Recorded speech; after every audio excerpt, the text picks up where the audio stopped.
veo una gran fortaleza cuya fama y lujo llegan hasta la roca. Aquí construiréis un castillo que se llamará Praga. La ciudad dorada, mi profecía.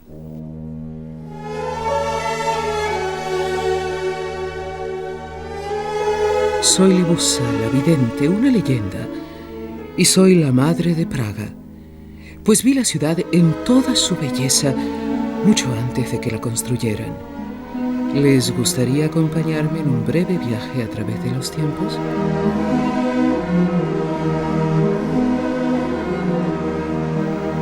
Al principio solo fluían por estas tierras las aguas del Moldava, que naturalmente fue el comienzo de todo.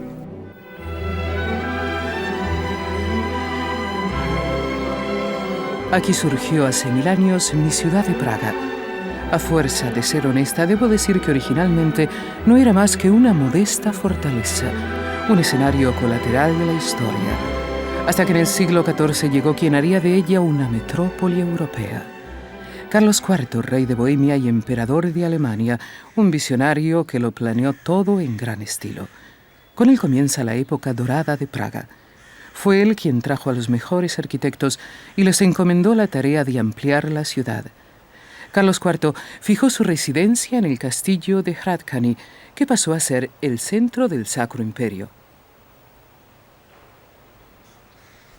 El castillo constaba de 3 patios, la catedral y el palacio real, un pomposo laberinto de 40.000 metros cuadrados, al cual cada nuevo siglo aportó lo suyo.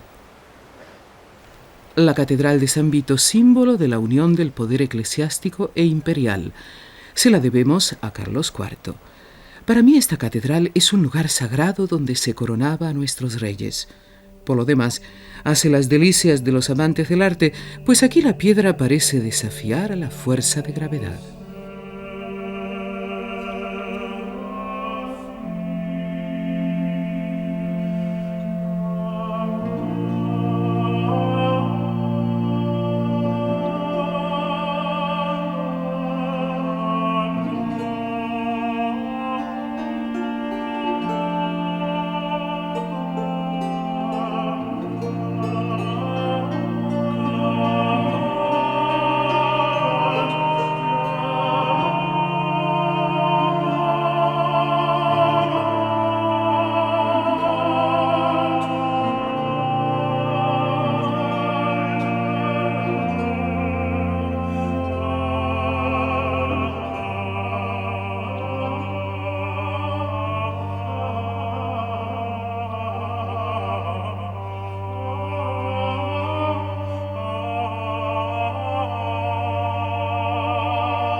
Para la girola, la galería semicircular sobre el coro, el contratista Carlos IV supo encontrar el arquitecto idóneo.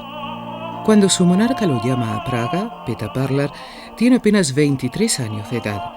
El genial arquitecto utilizará el lenguaje formal del gótico para perfeccionarla. Un recinto semejante a un relicario, la capilla de Wenceslao en la Catedral de San Vito.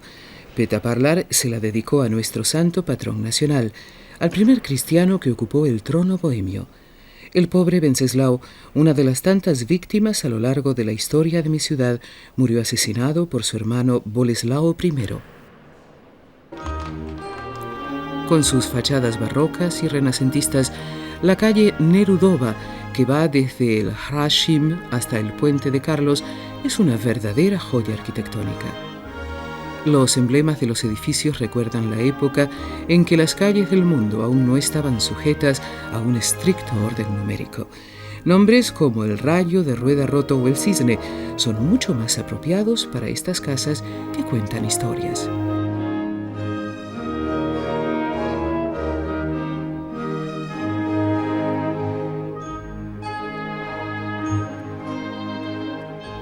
Aquí bailaron y cenaron personajes célebres como Casanova y Mozart, cuando la nobleza de Praga celebraba sus opulentas fiestas y banquetes.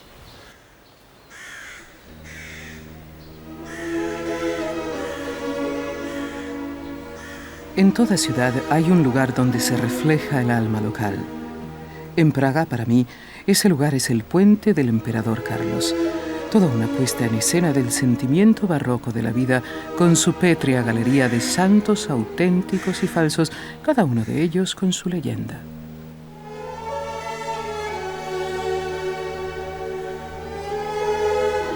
San Juan Nepomuceno, nuestro santo de los puentes, probablemente figura también en algún puente de vuestra ciudad.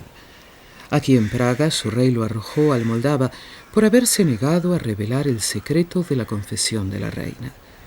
Esta manera de tratar a los coetáneos desafectos es sin duda una de las especialidades praguenses. Se les arroja de un puente o de una ventana y a veces se les agarrota. En fin, un método tan cruel como estrafalario de resolver los problemas. Y ahí de nuevo a Carlos IV como joven y viejo regente. Desde la torre del puente contempla a Praga con sus checos, judíos y alemanes, 3 pueblos, 3 idiomas y 3 mentalidades fundidos en una mixtura mágica, una mezcla mágica a veces fructífera y a veces horrenda. Como en la religión.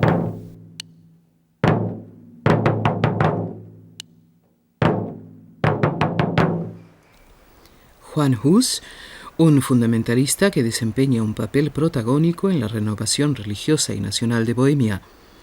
Este indoblegable reformador arremete en sus incendiarias prédicas contra la decadencia moral del clero y de paso también contra la santa alianza entre la corona y la Iglesia. Su osadía no podía terminar bien, ya que todos los aludidos dependían demasiado de las prebendas y privilegios. Así las cosas, en 1451 el concilio de Constanza lo declaró sumariamente hereje y lo quemó en la hoguera. Tan drástico procedimiento tampoco podía terminar bien, y a la postre solo sirvió para convertir la reforma en una revolución. Pero ni la guerra ni la paz lograron zanjar el conflicto. Casi 200 años más tarde comenzaría el segundo capítulo de esta cruenta historia. Esta vez el escenario del drama político mundial fue el Hashim. Aunque ocurrió el 23 de mayo de 1618, me acuerdo como si hubiese sido ayer, desde esta ventana los protestantes arrojaron a 2 aborrecidos gobernadores reales ultracatólicos que cayeron más o menos muellemente sobre un montón de estiércol. El hecho pasó a la historia como la defenestración de Praga, un incidente banal que fue el detonante de la guerra de los 30 años. Europa se convierte en un campo de batalla, mi país se desangra. Al final triunfan los Habsburgo, o sea, los católicos. Bohemia sale derrotada.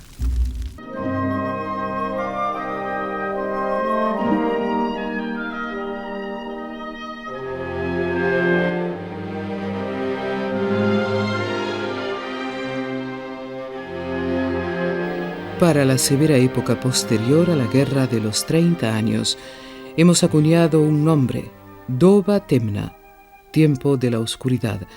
Así llamamos al período barroco. Cierto, las iglesias son espléndidas, pero representaban la armonía de los Habsburgo, su ominosa victoria. Desde luego, siempre hay excepciones, y entre ellas la más hermosa es tal vez el monasterio de Strahov.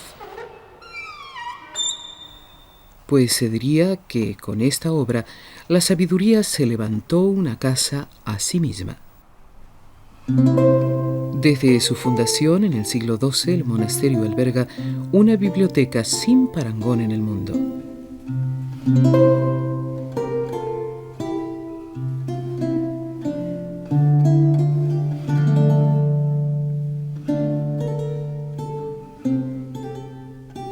Medio millón de libros, un inapreciable caudal de manuscritos, incunables y mapas antiguos, además del más antiguo y valioso manuscrito del monasterio, el Evangeliario de Strahov. Imposible contar aquí el largo camino de este libro hacia Praga. Pero déjenme mostrarles otra forma de sabiduría.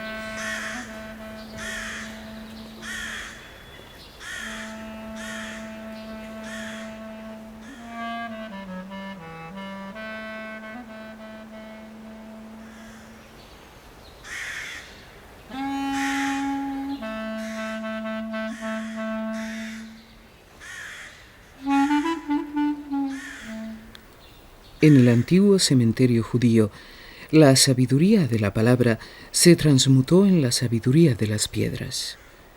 Estas arracimadas lápidas cuentan la historia de los judíos de mi ciudad. Una historia llena de dolor, muerte, persecución y destierro. Una historia tan antigua como Praga.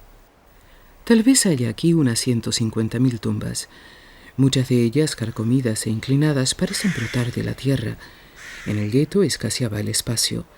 De ahí que constantemente se derramara tierra fresca sobre los antiguos sepulcros al excavar los nuevos. Tumbas sobre tumbas. El antiguo cementerio judío forma parte de Praga tanto como los palacios, las iglesias y los puentes, como las historias de artistas y guerreros, de santos y monarcas, de quienes arrasaron la ciudad y de quienes la volvieron a levantar sobre sus ruinas. Mixtura mágica, mezcla mágica.